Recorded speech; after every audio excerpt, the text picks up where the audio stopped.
धरम लोटा दा कलसा हिड़ी रेना थैये रेना जुक्ति तिना ठीका तिना जथाता साकाम ओड़े माने गे जे साकाम चिरा होयो अनकान कथा दो बांग काना आबो बापला रे नेल हुई काना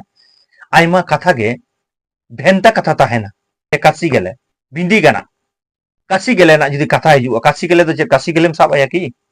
नुआ लोटा दा दो फारचा गया से बोडे गया मातकम बुटे रे जहां को रोल लेदा से थुती लेदा ठीक ओनका गे तेहें आर हो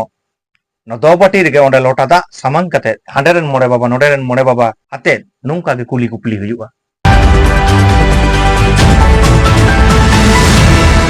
तो सानाम को नुआ संताल दिसम टीवी पाठासन को लास्ट साइड हेड जोहार इन रायन थसदा तो दिनम दिन लेका के तेहें और मिट हुडिन साइड मिट सताम आते हे सेटर होइना आबो को तालरे जहां सताम दो हुयुक कना जे संताल सावता रे जहां ला लिक्रमी चला कना अब नुआ को चितर बन नेल लेखन बन बुझवना तो पहिले मेटन चितरिन उदु ताबोना इने तायो आबो नुआ इदी कते बन गालोचा जे सारिगे की तेहें संताल सावता रे अनारि को दो नोंकाना तो मा एनखान नुआ चितर बन नेल लगे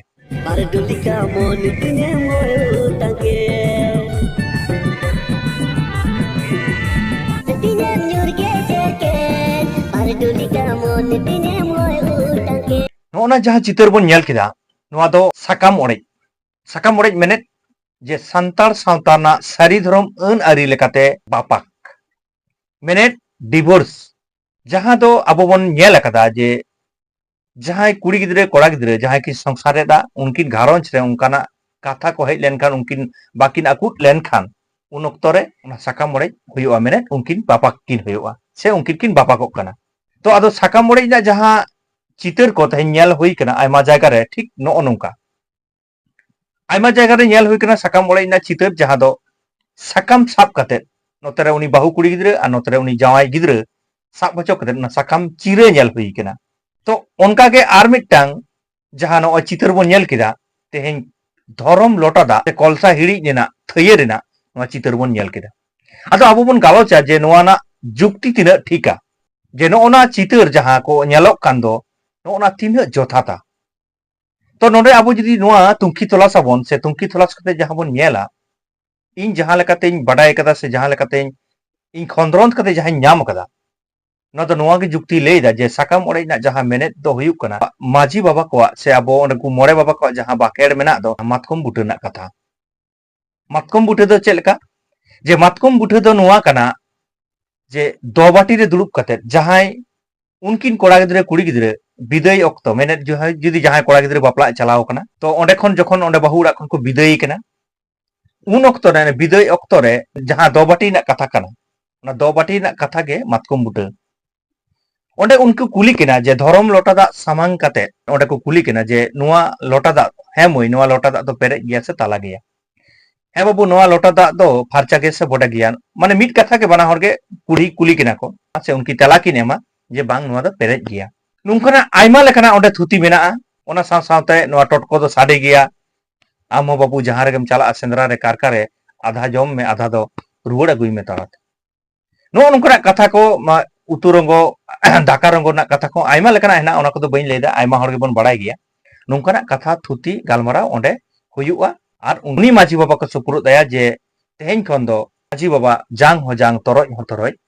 नुया अंगी बारे हताव केदाय नुंकना कथा नोडे दोबाटी रे से नो मातकुम बुटे कथा रे हुयुआ तो नोडे नोडे ले दो दरकार कना नो जे जहां सेरवा तबन ओना जहां सिस्टम तबन सारीगे नुने जीवता नुने मोचा आ नुने जुक्ति जो ताहो ओना जुदी जहां को मनाव बतावा जहां थुती मेना जहां मातकम बुटे ना जहां कथा मेना ओंडे जुदी जहां को थुत ओना जहां कुड़ी गिद्रे कोड़ा गिद्रे जुदी किन मनाव बतावा उनकिना बापा दो बांग हियुआ माने नुने चेहराना नोडे को बुझाव किना मेनखान नितो एंटर हो बापा हुयुक कना आडी कारण ते हुयुक कना ओंडे जुदी बो नेला ओना कारण को मिड हर बांग मिड हर जहां गे ओना अरी तालम मकदाय ओना अरी तालम लेनखान गे नेला मन बापा हुयुआ ओंडे आडी आमदा कथा मेना उतु रंगो दाका रंगो साहाव का लाहाव का हुयुआ बाबू नोडे नुई हो टटको साडे गे नो जेला आका मिया बाबू आम कस्मार टटको दो साडे गया मेने उनी कुड़ी गिद्रे आम जहां सन कोना हिजुआ उनी आमी एरा से जहां आमी बाहु कने उनी लेई दाराम गया रोड दारामाय एगर होय दाड़िया मेनखान आम उना साहाव का लाहाव का उनदिन दो एकलागेम ताहे कना जहां रेगेम आयुब कना ओडेगेम बसा कना नोंकना कथा को आडी आमदा कथा मेना ओडे प्राय 1 घंटा 1.5 घंटा गान ओडे थुती गालमाराव मेना ओना कथा जुदी उटी उटी जहां कुड़ी गिद्रे कोड़ा गिद्रे को ओना को मनाव बताओ उनको आदा डिवोर्स से नोआ साकाम ओड़े से बापाक दो बांग हुयुआ नोआ हुयुक कना अब संताल संताना सेरवा कना मेनखान आदि समय ᱧᱮᱞ हुई कना जे उनका कते रहो उनकिन जहां किन बहु जावाय कदा से घरौंज किन तोल लेदा ओना घरौंज बांग पुरो कता अथरा डहार रे ओना चांगाआ से उनकिन बापाक रेना मिटांग किन कुरुमुटुया उन ऑक्तो रे माजी गोटे साला माने हांडे मोड़े बाबा नोडे मोड़े बाबा गे आर ओना साकाम ओड़े इना कथा हिजुआ उन ऑक्तो रे ओना साकाम ओड़े जहां अरी कना किछु हर दो नय साकाम को चिरैदा किछु माजी बाबा को दो नय लोटा दा को कोलसा हिरिज हचैत को आर किछु माजी बाबा दो जहां हाने माटकम बुटे ना कथा ओना आरो दोरा काते नोडे को कुली किना दोबाटी रे उन दो नुआ लोटा दा पेरेज से आधा उन दो आधा किन लेया नुआ लोटा दा दो फारचा गिया से बोडे गिया उन रे किन लेया बोडे गिया नो जे नो हाना जहां कथा रोड होइलेना मातकम बुटे रे जहां को रोड लेदा से थुती लेदा ठीक ओनका गे तेज आर हो न दोबाटी रे ओंडे लोटा दा सामांग कते हांडे रेन मोड़े बाबा नोडे रेन मोड़े बाबा आते नुंका गे कुली कुपली हुयुआ अदो इया जुक्ति तीन लेया जे तेज जहां को नय लोटा दा कोलसा हिरिज कते नोनका पे कामीदा से जहां साकाम को चिरैदा इन दो ओना दो दोमे जुक्ति जोता दो बኝ मोनेया चिदा से बांग तेज जहां जुक्ति लेयो करा आबोआ कामी किसनी दो माने नुना चेहरा ना नुना मोचा जहां नेल कते हो आम बाम बुझाव दाड़िया जे सारी के नोआ दो चेत होयुक कना माने बापा को काहे को नुना जुत ते नुना कजे बांग खपरी बांग चेत बांग नुना मोच ते नोआ के हुयुक कना संताल सावता मेनखान नोडे जहां चितर बोन नेल केदा नोआ चितर दो हुयुक कना धरम लोटा दा कोलसा केदा किन हाय नो नोडे पेñal लान दा नोआ चितर इन उदुदा नोय नोय कोलसा केदाय नोय जे कोलसा केदाय नोआ माने थये केया कोलसा दो बांग थये केदाय माने धरम लोटा दा थयेदा नोआ तिना जुक्ति जोता हा नोआ दो अबो दिसम हरगे नोआ कमेंट ताते लई ताबन पे मेनखान इnya जहां जुक्ति ते इnya खंद्रम तालाते जहां नाम कदा नोआ दो जुक्ति जोता बांग कना कारण धरम लोटा दा दो तीस रहो कोलसा उचित बांग कना से कोलसा माडा दो बांग भागेया मेनखान धरम दो कोलसा कते दो धरम अपमान लेका गे नोआ इनी मोनेया अदो आपे चेत पे मोनेया ओना आपे कमेंट कते लई ताबन पे तो नोडे आरो जहां नेल होई कना साकाम ओड़े कथा जहां साबो साकाम ओड़े कथा आयमा माजी बाबा को दो साकाम को चिर चौकट को जे ओनते साकामे साब केदा नुई हन ओते साब केदा साजम साकाम साब कते बाना हर बानार की चिरया अदो नोआ दो साकाम ओड़े होइना मेनखान जुक्ति लेलै कना नोआ दो साकाम ओड़े माने गे जे साकाम चिर होयो ओनकान कथा दो बांग कना आबो बापला रे नेल हुई कना आयमा कथा गे भेंता कथा ताहेना जहां तो जुदी मिटटां कथा बोले कासी गेले बिंदी गाना नो जे नो उनकान कथा को बिंदी गाना माने चेद आम दो बिंदी आम आगुई की से गाना आगुया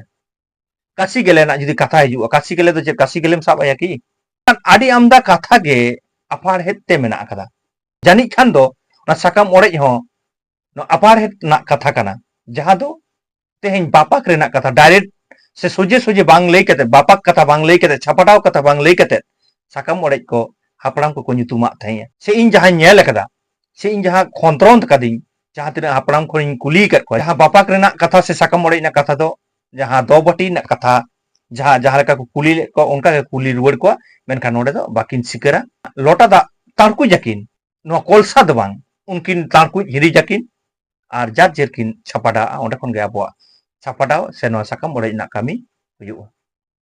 तो नो नोंकाना मेटांग आबोआ सेरवा कना इन जहां तना इन बडाया इnya badai lekate se inya tungki tolas lekate inya khondron talate inya ape khotini sodoreda ar ape apanapin ape dise se ape rai comment talate इन badai choin tabon pe je okata ठीक kana okata bang kana ona sanam ko ge comment talate lebon pe to tehen inya uher cinte bhabna ape ko talare in sodor rena in rika kida ar sanam ko ge in sala jopraw lagit te inya nehor johar tahena nito ho jahay noa santar disam tv adi bon subscribe दाया कते बन subscribe boat कामा आ जहां Facebook page कोन बन नेलदा उनको दो नोआ Ryan तासदा Facebook page बन follow boat कामा माइनखान इसला मुच्चेद हबी जोपड़ाव खातिर आयमा साराव आ जोहारिन चाल केदा।